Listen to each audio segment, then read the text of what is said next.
Mga kapatid, may ilan sa inyo ang nagdulog ng katanungan sa Good Morning Kapatid Facebook page patungkol sa online shopping.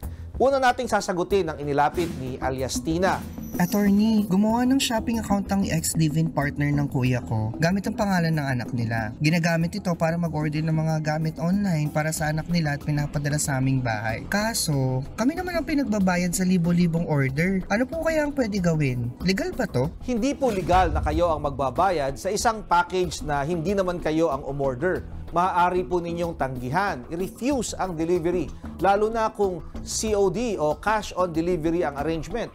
Wala kayong obligasyon na magbayad dahil wala naman kayong kontrata sa seller. Ito naman ang tanong ni Ami Lungka. Attorney, umorder ako ng cellphone sa online shopping pero cellphone stand ang dumating. Hindi ko na makontak ang seller at hindi ko na ma-refund ang pera ko. Ano po ang legal na hakbang ang pwede kong gawin? Basta depektibo ang biniling produkto o maling item ang na-deliver sa inyo, dapat pwede itong i-replace, i-repair o i-refund ng seller. Ayon sa Article 11 ng RA 7394 o Consumer Act of the Philippines, karapatan ng buyer na maibalik ang depektibo o maling produkto. At kung hindi na ito kayang palitan o ma-repair ng seller, ay dapat ibalik ang bayad ng buyer.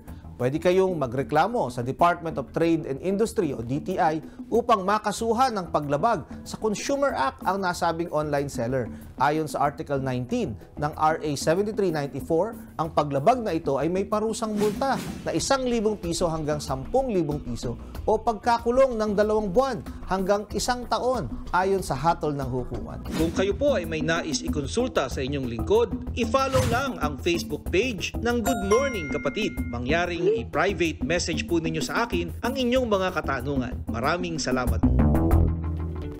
Mga kapatid, Justin Quirino po. Masayang kwentuhan at makapulahang informasyon ang hatid namin tuwing umaga. Kaya't mag-subscribe na at mag-follow sa social media pages ng News 5.